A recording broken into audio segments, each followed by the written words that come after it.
Wenn du denkst, Ehe ist nur Romantik, Pinterest, Hochzeitsfotos und Couple Goals, dann bleib dran. Denn Ehe bringt nicht nur das Schönste und das Beste in dir zum Vorschein, sondern auch das Unreifeste, das Unbequeme und das Unfertigste. Hi, willkommen zurück zu meinem Channel. Ich bin Melissa. Heute gibt es ein Sit-Down-Video, ein Chit-Chat-Video und es geht um das Thema Ehe. Und ich möchte dir 5 Dinge mitgeben, die ich vor der Ehe gerne gewusst hätte.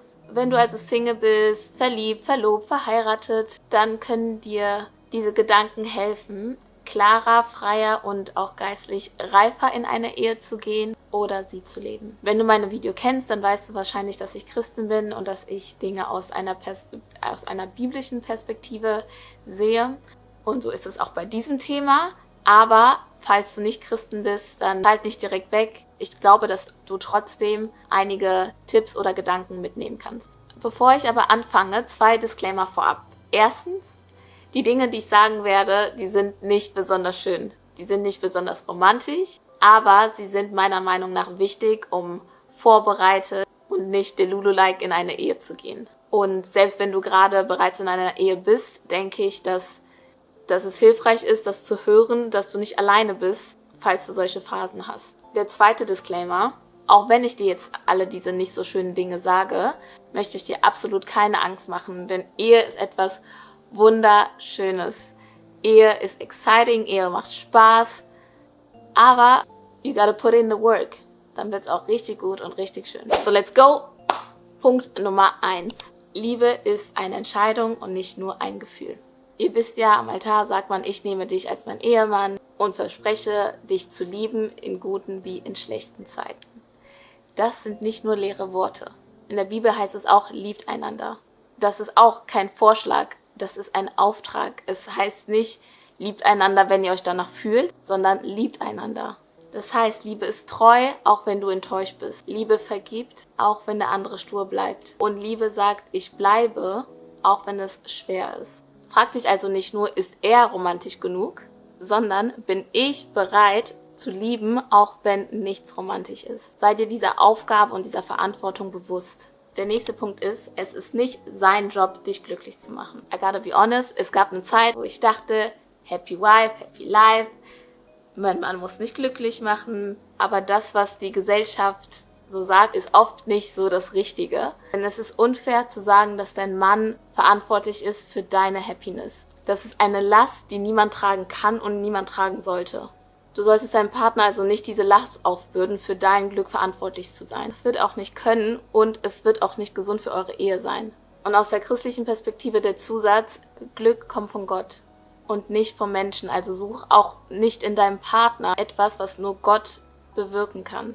Gott ist derjenige, der dich heilt und der dich heil macht. Ja, er kann Menschen nutzen und er kann auch deinen Partner nutzen, aber dein Partner ist nicht dein Heiler. Jesus ist dein Heiler. Die Art und Weise, wie mein Mann mich von Anfang an geliebt und gesehen hat, hat mir geholfen, bestimmte Dinge aufzuarbeiten. Aber es ist Gott, der ihn nutzt und Gott, der mich nachhaltig heilen wird und diese Wunden heilen lässt. Also wir müssen uns auf Gott stützen und unsere Identität in ihm kennen. Er ist der unshakable ist und sich nicht verändert gestern, heute und morgen. Der nächste Punkt ist, Partner sein heißt auch Diener sein. Mein nächster Punkt geht also noch ein bisschen weiter als das, was ich eben gesagt habe. Die Gesellschaft sagt, mein Partner soll mich glücklich machen.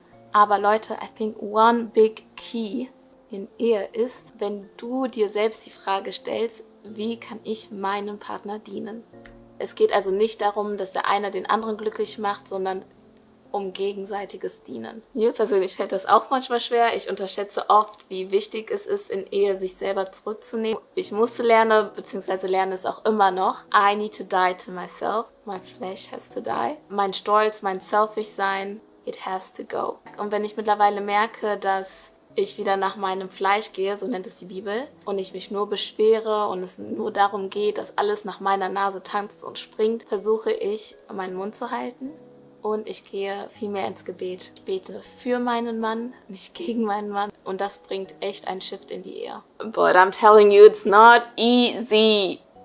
Der nächste Punkt, und I know, dieser Punkt ist etwas sensibel, aber ich habe dir gesagt, es wird hier nicht romantisch, sondern es wird hier ehrlich und ernst. Der nächste Punkt ist nämlich, Submission ist kein Gefängnis, sondern ein Geschenk. Submission, also Unterordnung, klingt in unserer Kultur immer direkt sehr, sehr negativ, aber im biblischen Kontext ist es Schutz, Ordnung und Schönheit. Epheser 5 sagt, ihr Frauen ordnet euch euren Männern unter. Da gehen meistens schon alle Alarmglocken an, aber wenn man weiterliest und versteht, was gemeint ist, ist Unterordnung wirklich etwas Schönes. Ihr zeigt damit, dass ihr euch den Herrn unterordnet. Es geht also nicht um Unterdrückung, es geht nicht darum, dass die Frau weniger wert ist, sondern es heißt, du ehrst Gottes Design für Ehe. Und by the way, viele, die die Bibel nicht genug kennen oder auch nicht weiterlesen, die wissen gar nicht, was danach noch steht. Und ich finde das viel, viel krasser. Das steht nämlich: Und ihr Männer, liebt eure Frauen, liebt sie so, wie Christus die Gemeinde geliebt hat.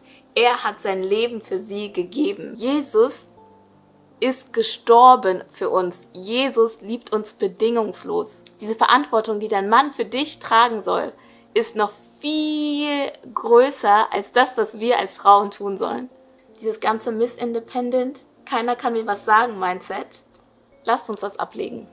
I know, auch das ist nicht einfach. Auch da bin ich durchgegangen oder habe ab und zu immer noch meine Struggles damit. Aber Submission kann wirklich echte Freude bringen. Wie gesagt, vor allem, weil du Gottes Ordnung lebst. Und du ordnest dich ja idealerweise einen Mann unter, der dich komplett liebt. Das heißt, er wird dich nicht unterdrücken, er wird dich nicht klein machen oder sonst was. Der nächste Punkt ist, Konflikt ist unvermeidbar, aber Wachstum ist optional. Was meine ich damit? Herausforderungen werden kommen. Es geht also nicht darum, ob sie kommen, sondern wann sie kommen. Und dann geht es darum, wie du bzw. ihr in eurer Ehe damit umgeht. Es ist wichtig, dass ihr von Anfang an versteht, dass ihr nicht gegeneinander kämpft und nicht gegeneinander kämpfen werdet, sondern dass ihr gegen das Problem kämpft. Und nimmt Konflikte als eine Chance zu wachsen. Fragt euch also, wie können wir aus diesem Konflikt wachsen? Es geht also nicht darum, den Streit zu gewinnen. In Konflikten wird wirklich sichtbar, wer ist wirklich bereit, sich zu humbeln, wer ist bereit, zu vergeben, egal ob man Recht oder Unrecht hat und auch ob du hören statt nur reden möchtest. Und auch da, again, Leute, bei all diesen Punkten, I've been there, sometimes I'm still there. Und ich glaube, vor so 2 Monaten oder so letztens erst, gab es so einen Moment, boah Leute, ich war so wütend. Ich bin fast geplatzt. Und dann habe ich aber gemerkt,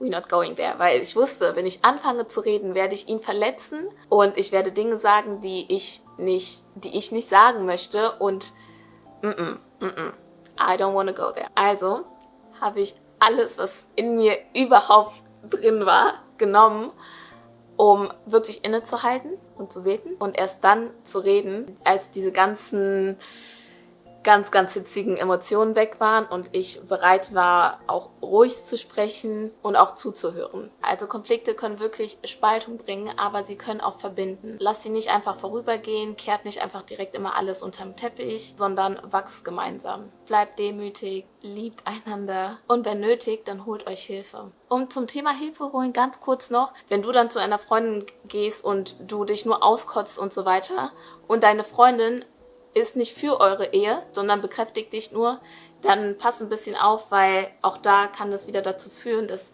es dann eher zu Spaltung führt, statt dass ihr einen Weg findet, wie ihr das Problem lösen könnt. Ja, das waren meine 5 Punkte. Also wie gesagt, nicht so wie die typischen Highlight-Bilder, die du von Instagram kennst, sondern ehrliche Punkte. Denn Ehe ist ein Ort, wo dein Herz geschliffen und dein Charakter gestärkt wird. Und das ist, wie gesagt, nicht immer easy. Also wenn du in die Ehe gehst, dann hab diese Punkte im Kopf. Hab im Kopf, dass Lieben bedeutet, zu dienen, zu geben, zu vergeben, zu vertrauen und zu beten. Wenn du gerade in einer Beziehung verlobt oder verheiratet bist oder dir einfach ein realistisches Bild von Ehe wünschst, dann schreib in die Kommentare, was du gerne früher gewusst hättest. Das waren jetzt nur ein paar Punkte. Gib mir Bescheid, falls ihr ein weiteres Video haben möchtet. Ja, und wenn du mehr über Ehe, Alltag oder Glaube bzw. Jüngerschaft erfahren möchtest, dann abonniere meinen Kanal. Danke, dass du hier bist und zugeschaut hast. Ich bete, dass das Video dich segnet und bis zum nächsten Mal.